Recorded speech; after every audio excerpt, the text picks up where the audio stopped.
In 1988, a scene exploded in the UK that would influence global youth culture for the next 30 years. It was known as acid house, and that year became known as the Summer of Love. I, like many 18-year-olds at the time, was part of the acid house scene, spending my nights at clubs like Future, Spectrum and The Trip, where the eclectic mix of music and people, combined with a drug called ecstasy, was both life-changing and, looking back on it, as close to a religious experience as I've ever had. Fast forward to 2016, and acid house is back. Except this time, the people dancing in sweaty clubs until 6 a.m. are 50 years old, and some of the DJs are even older. I want to experience the acid house feeling again, so I head to London to meet the legends behind acid house and the Gen Xers who are still partying like it's 1988.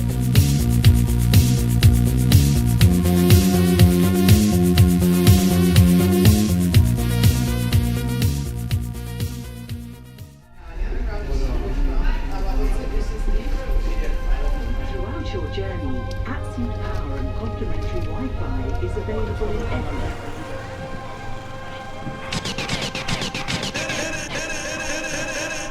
In 1987, myself and Paul Oakenfold, Nicky Holloway and Johnny Walker, we went off on a week's holiday to celebrate Paul's birthday in Ibiza. It was a real remarkable, eye-opening experience because what we found there was a combination of house music, techno music and what we term as Balearic beats, which is an openness to music, and a DJ called Alfredo. We started in Amnesia 84, 85, 86. There was people from everywhere, man, and every color and every age. Then came this invasion of English people, British.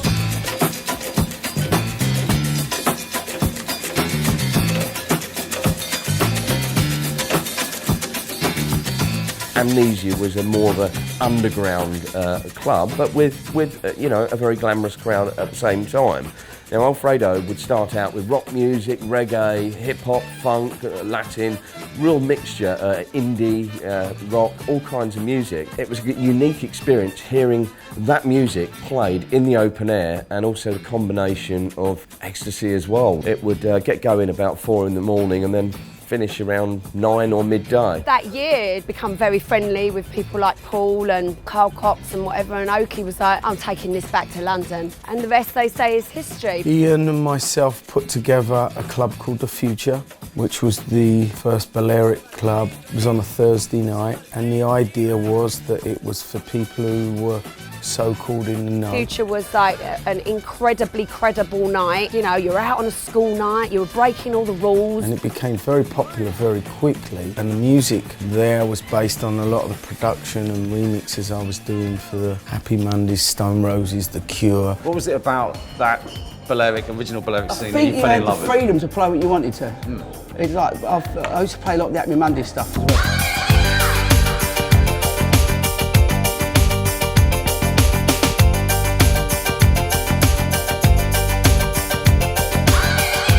You had that freedom to do it. It was just that bringing people together. First Shoom event was on December the 3rd in the fitness centre, which was a gym by day. And I thought one day I'm going to come back here and I'm going to have a club with a dance floor that's filled with people that absolutely love the music I'm playing. I had this vision, and that's exactly what happened.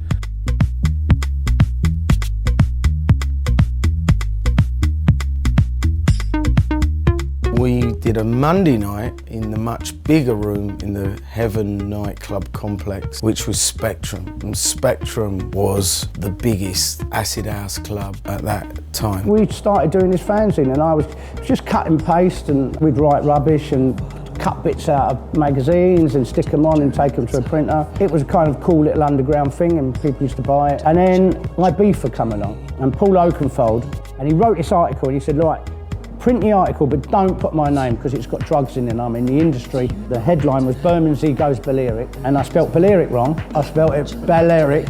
And that was the first ever article on what would become as known as Acid House. And suddenly we were the voice of Acid House. Just kept getting bigger, you know, and we all know Oakie's a businessman. You know, what we're going to do now? So then the Land of Oz was born and people still wanted to go out, so, you know, and then Loud Noise was born. Remember 87's when we went and we started it. 88 is the... January, February of 88, you could see it was going, and it was going really quickly. Our club was the front page of the national newspaper, The Sun, Spectrum, Heaven on Earth, right? And then they titled it Hell on Earth. It was very smart of Heaven, because they said, look, we can get around this. We just changed the name and give it 2 weeks. So it looked like Spectrum closed down. And it was called The Land of Oz, Follow the Yellow Brick Road. And KLF, the band, played. We had the Orb, we were in the chill out room, we had Boyzone, Terry Farley. It was so cutting edge. At that time in 87, 88, we really believed that, you know, we were changing the world. And we did change the world. Everyone was buzzing about this thing called Acid House and Ecstasy, frankly. They were just so sort of, you know, kind of evangelical about it. I thought, I've got to check it out.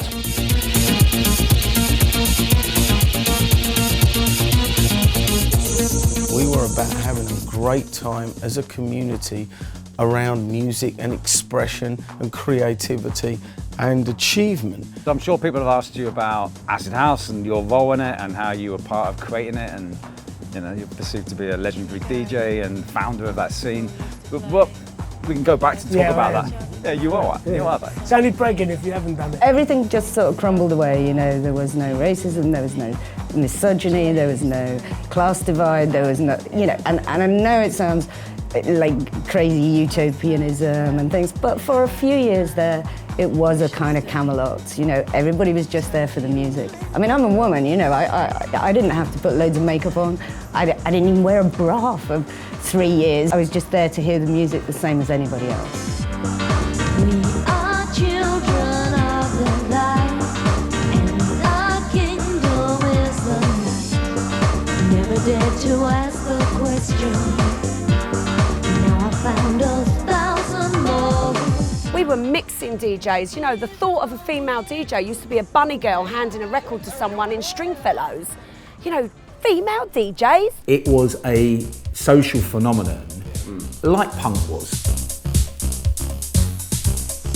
It was something which was beyond just the music, just beyond there was something in the air. There was the situation of apartheid in South Africa. The Berlin Wall fell shortly after that initial 88 wave. So things were really changing on the political landscape. People who started that whole scene or became involved in that scene actually had a really positive effect, and it influenced the culture in a big way. Whether it was graphic design, artwork, fashion, studio production, singing, producing music, playing music, becoming DJs, a whole industry emerged as a result of these handful of clubs around the UK. I mean, the worst you can say about it is it's inclusive and it's a great community and people can be free. Yeah. You know, what's that against? It doesn't really stand in opposition to anything other than sort of a conservative right ideal that, you know, which it needed to at the tail end of the 80s. Yeah, it stands in opposition to British culture, which I think was You're right, so the stiff upper lip.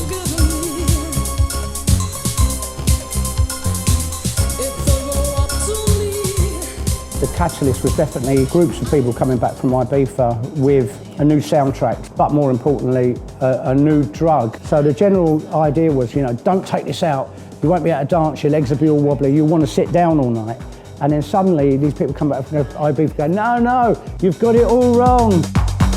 My first love.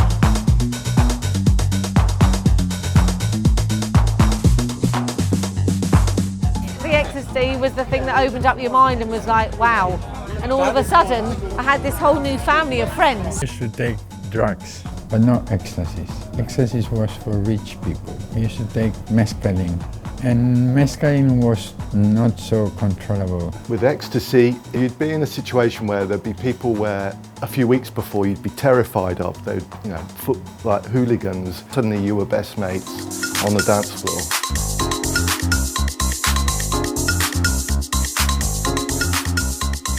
house thing was just, you know, a follow on from what went before. We were all into the latest black American electronic music. They filtered in bit by bit. I think the perspective for a lot of clubbers in London is like, wow, where's this come from? But also at the same time, the newspapers were scandalising it and demonising this, you know, acid airport. They thought acid house was everybody was using LSD, which wasn't the case. And they wanted to demonise it. But what they did effectively is they publicised it to such a wide group of people. You know, you had someone working on a building site or in the office on a Monday morning, they're like, you know, can't stand my job. What's this, you know, what's this scene, what, you know, acid house and raves, what's this all about? So the next weekend they go off to a party and their life completely changed.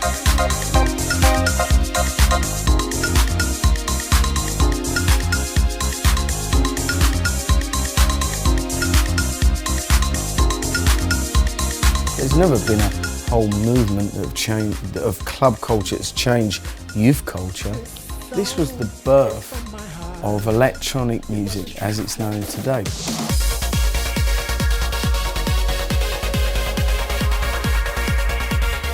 But is the acid house legacy only the global mainstream scene known as EDM? Or is it something much more profound?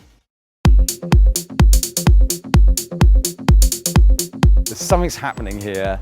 Why are people in their 40s and 50s still into this scene that is now nearly 30 years old? And that's your club. The idea was to try and recreate that same vibe as those parties from 88, 89. First of all, we set up a Facebook page, you know, We Are Balearic, purely for the love of the music. And then we thought, hang on a minute, so many people were just posting music and I was getting 50, 60 people a day joining the group, and I thought, I'm going to try and do a party, but I'm going to book all my favourite DJs, and luckily all of them were available, and that was basically it, and then just hope that people are going to buy the tickets and turn up, and as you know, over 500 people in there, and everybody's been ringing me since and saying, when's the next one? You know, you've just recreated that vibe. You know, I was a little bit averse to, you know, playing classic nights. That music is so great, and it's making an impact on a new generation, and those records sound new to that generation, which we can't forget. Reciprocation of the energy from the dance floor to that music actually felt like playing at times for the first time. People want to hear music that's got really good feeling to it, and they want to have a bit of nostalgia,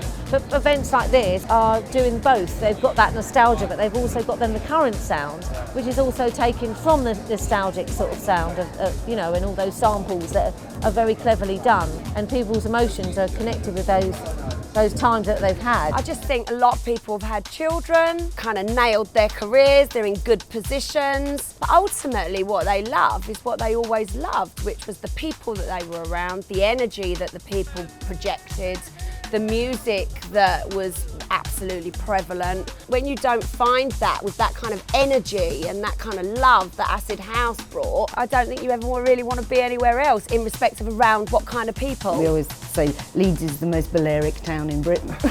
It's a lot of kind of men in their 40s and women who like kind of bought bars and amazing sound systems, and they want to hear eclectic music, and they have a wide knowledge of music. It is that generation who now have a little bit of money and a little bit of business skill, and they want to do what they want to do. When people hit 45, you know, they're not tired like your grandfather was. You know, they're not shattered, they've got money. And I think it's just kind of an obvious thing, whether you're a reggae fan, a jazz fan, or a house fan, that, yeah, you know, let's go out. So what do you think now of that 88, 89 thing at Sankey's and the other revival, retro scene? A lot of great DJs are getting work playing there and getting to come back to Ibiza, and that scene and that music still has a relevance, and it's important to look back at it, because what that music and that time, not just the music but the whole clubbing phenomenon, was about people coming together, and it was a real sense of shared community, which is kind of missing in a lot of clubbing that goes on here now. It's very much a consumer experience. I played a gig in Ibiza in the summer at Sankey's Soap called 88, 89. I didn't realise that I would get such a buzz playing old records to new people. Suddenly it was just like a little spark, and it was just like, this is brilliant. They didn't know 90% of the records you played, but they went mad to them. They were random Ibiza holiday pillheads, and it was brilliant. Good little rule would be old records for young kids, new records for old people. At the moment, the few gigs that we've been doing are middle-aged Balearic heads. But tonight we're playing at Cafe Mambo, which will be a load of teenagers smelling of Lynx body spray. I have no idea who you are. Are you surprised that you're fucking doing this again, like to big crowds again? This is what makes me laugh. is that no, I'm not, because I've never stopped. It's just I stopped getting interest from media and other people because they jumped on other things. I'm doing exactly the same now as I have done for 30 years.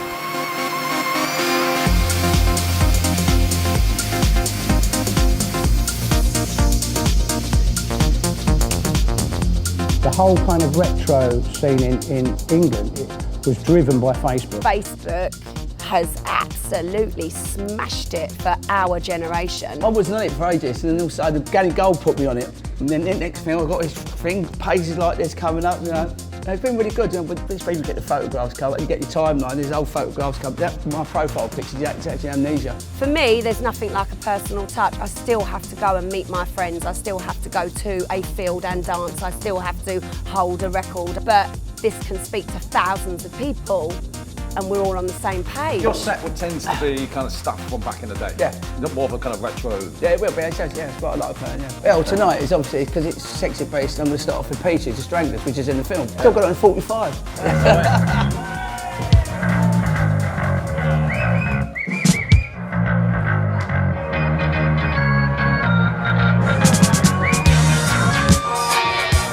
You could easily be the oldest person potentially in the room, and you'd have Norman Cook playing, and you know he's a good 2 or 3 years older than me. Before we even bring in likes of Alfredo, you know. You're tired most of the time, like I am now.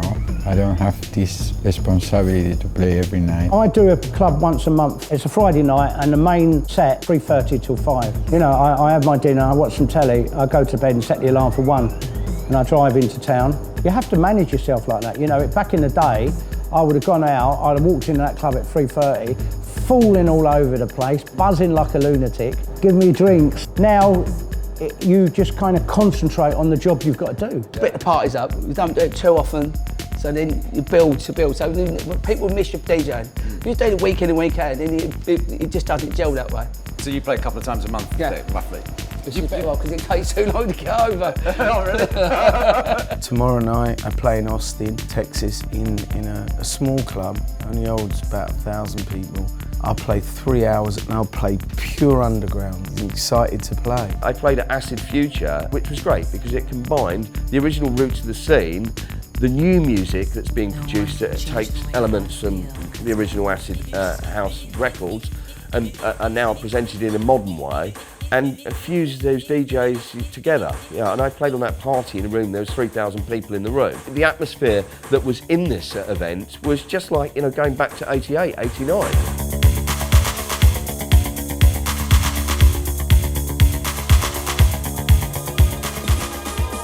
Dancing in a club to the stuff I listened to in 1988, except I'm 50 pounds heavier. I was kind of torn whether that was a good thing or a bad thing. It's a good thing, you're never too old to party. And that's the thing, it's just like, it's made so many people happy. You know, people are just reminiscing of how things used to be. And it was obvious that there were people taking a huge amount of drugs. But I was surprised to see people quite as fucked as they were, you know?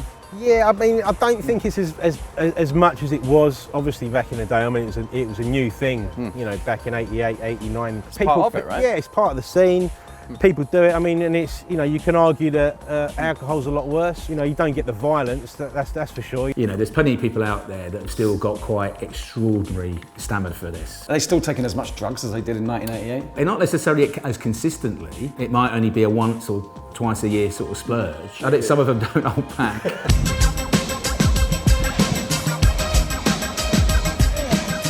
So if the spirit of Acid House lives on, and Generation X are not aging like previous generations, what's happened to my old mates, who I used to party with in 1989? We head to the first night of their internet radio show, Rude Transmissions, to find out. Why do you want to do an internet radio show? What's the motivation? Why not? I haven't grown up. We're the last generation that did anything. There's nothing really fresh come on since that scene, is there? Yeah, I've never grown up. I never had kids, so I've got none of that. Some people can measure their lives by their children and how big their children are growing up and everything like that. I ain't got no kids, so as far as I'm concerned, I'm still 26. You're still 26? 26, 27, something like that, yeah. I don't look it, but we're still asking around, finding new music. We're still really enjoying listening to it. And to an extent, we're a bit old to be going to the clubs that are playing this sort of music. I don't want to be stuck somewhere listening to Nina Kravitz with loads of 19-year-olds, but I absolutely love the way she plays. I love her music and things like that. I don't think there's been anything since. I don't think kids these days will really understand how different it. You know, you took our lives at one point, say the mid to late 80s, and in the space of a couple of years, 87, 88, really pivotal. The whole thing after that, everything had fucking changed, everything. I did a PhD in the impact of recording technologies on poetic forms. I'm doing a PhD on mobile practice, how mobiles are changing music practice. It's doctors. Well, you'd think, wouldn't you? Yeah. Do you feel grown up? Yeah, you know, getting older's like super cool, really. I just think you get a bit more comfortable in your own skin. If someone suddenly said, right, that's it, I'd go, right, okay, what am I going to do on a Saturday night now?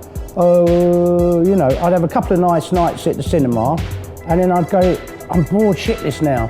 You know, I need that adrenaline, I need that kind of thing in the week, getting a little bit nervous about the club. In this little kind of bubble of London can be, for all generations, you know, amplified to some extent. And I don't know if that's true of all kind of major cities where there is this sort of, you know, work hard, play hard ethos that just seems to normalise itself. And you know, so I know a lot of people, you know, 40, 45, 50 years old, there's no way they've grown up in the traditional way. When I think back to my dad when he turned 40, he was reading the paper and watching the cricket. That was it. End of excitement. And so we're not growing old gracefully. This whole sort of concept of growing old disgracefully, you know, and is it acceptable at 50 to say I'm going off clubbing? Yeah, I think it is now. Would it have been the same 30 years ago? I think you would have been considered a bit of a sad case. The caveat is, of course, that when you see people who don't appear to be aging particularly well, you know, there's a few DJs and old clubbers that, you know, maybe they had one pill too many in '94. Clearly, we know that there's a dark side to some of the stuff that goes on, and without moderation, it can have a negative effect. And so we've got kids. That's a tough balance. You know, do you take the dangerous pill, or do you know, are you up at 7 o'clock in time to you know, take the kids to football practice? It's you know, that's the new conundrum in life. You know, it's never been a problem for a generation 20 years ago. You've had drug problems, you've been in rehab, you've fucking done that stuff. But you've also played around the world. There's highs and lows to it, right? Has it made your life better or worse? Yeah, but at least Pete Tong and Paul Oakenfold paid for my rehab. There you go. I didn't even have my child until I was 42. I was career. My mum always worked, my dad always worked. You know, I was like, music, live it, breathe it, you know. I took a break in 2006 and for 2 years, and I wrote a book about everything you need to know about DJing. I'd been on the circuit and, you know, kind of every week in airports, and then became a father and kind of thought, well, I should be spending a bit more time at home. Kind of made this exit. Got a bit mixed up, you know, it's kind of a bit confusing becoming a father and then, you know, kind of living this life on the road. I guess if I hadn't taken that step away, it made me evaluate a lot about who I am and also what my core competence is in life, and it's music. You're not old and over the hill at 50. I mean, I don't know if you think about age. You know, we're Peter Pans. I can't do how many requests I'm getting booked for. By the time I've done a whole weekend, and I've done a 4 o'clocker, and I've got up with my little boy, and I don't feel like I'm on the money with him, and the suitcase of guilt that they're born with, it's like it expands to about 5 kilos with me within like 2 seconds. Equally, I can't leave it alone. So you've always wanted to live in Ibiza? Yeah, I've lived there loads of times on and off. Yeah. But I can't because I'm looking after my mum. She knows I'm trying to get her to sell everything and let's go on a fucking tour, let's go, come and live with that, you know. I don't want someone looking after me mum. Right? I've got to do it. I don't want to, but I am. So that's certainly the end of the Nicky Holloway journey is living in Ibiza. End of it. I ain't even started yet. What's the word end of?